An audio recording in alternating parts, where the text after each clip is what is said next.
Nouvelle déclaration. Vous avez la parole. Merci, Monsieur le Président. Monsieur le Président, le 21 février 2025, lorsque le Conseil de sécurité s'est réuni dans cette salle pour adopter sa résolution 2773, l'atmosphère qui s'est dégagée de cette salle suggérait que le Conseil de sécurité se réservait le droit de revenir ici, évaluer le degré de la mise en œuvre de sa résolution 2773 et prendrait des mesures conséquentes en cas de non-exécution des obligations par l'une des parties. Aujourd'hui, je crois que la tâche qui vous est réservée, c'est justement celle-là.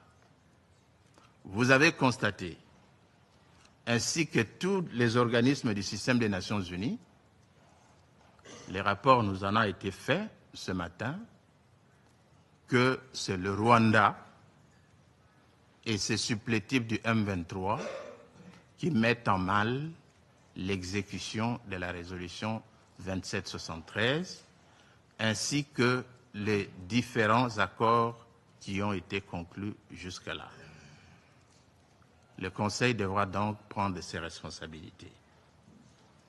Je voudrais revenir sur un seul point, Monsieur le Président.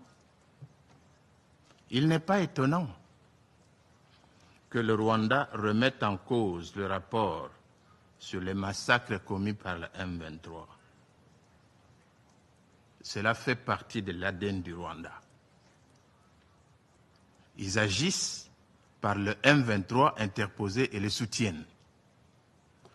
Aujourd'hui, le Rwanda voudrait mettre sur le même pied d'égalité ce qu'ils appellent le soutien de la RDC aux FDLR.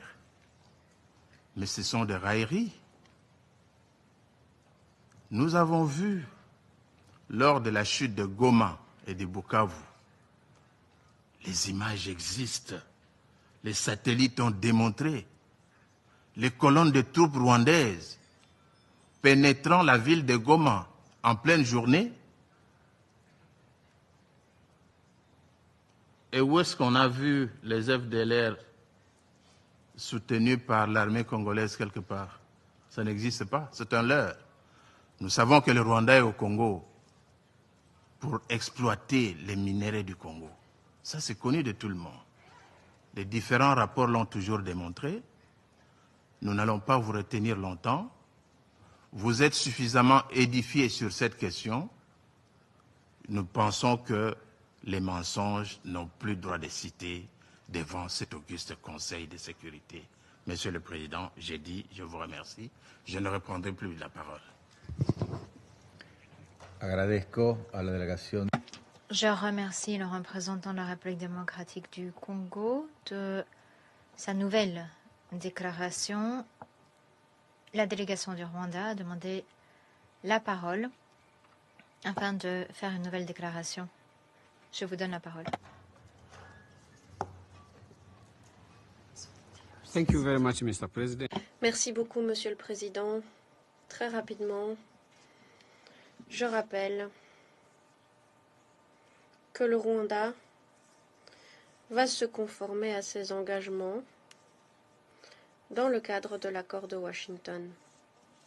S'agissant de la résolution 2773,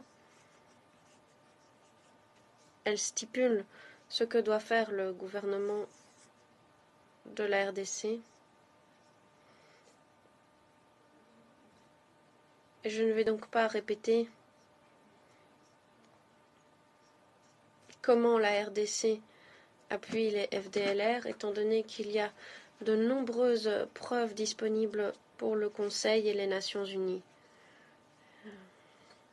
S'agissant des minerais et minéraux, eh bien, si vous pouvez confirmer que les troupes du Rwanda peuvent se rendre à pied en RDC, eh bien, vous devriez aussi pouvoir confirmer que nous disposons des mêmes ressources sur notre territoire. Délégation de Rwanda